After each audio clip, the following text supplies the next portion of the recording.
The Philippine Mars is back in the water again at Sprout Lake, and hundreds, if not thousands, of people around the Alberni Valley are keeping a close eye on her movements every day. Among them is Craig Erickson of Port Alberni, who boats out for a closer look today and takes me with him. It's a little surreal to know that they're finally leaving their home, and yeah, it's going to be a sad day to finally see it gone.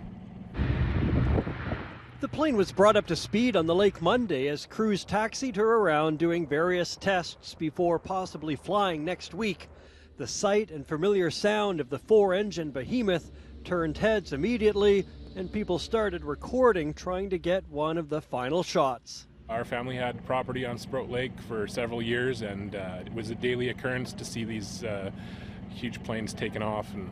And after sitting on land for years at the flying tanker base here on Sprout Lake, the Philippine has run perfectly in the first few days. It was quite amazing to watch yesterday when it was out doing its taxis. We were like one of the only boats out there, and I was one of the only people to have a chance to photograph it close up.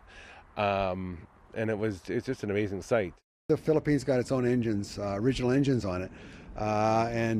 They fire up after 20, they haven't flown up for 15 years probably since we fired those engines up. And, a couple of weeks on each motor, and off she went.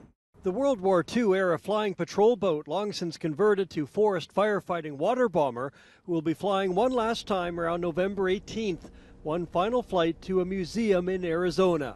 The Hawaii Mars is now at the BC Aviation Museum in North Saanich after what was for many an emotional final flight down the coast in August.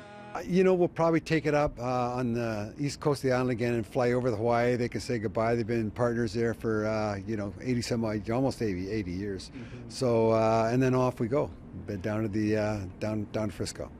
The first stop will be in San Francisco before going to San Diego, where the plane served in the U.S. Navy, before the final leg to Arizona.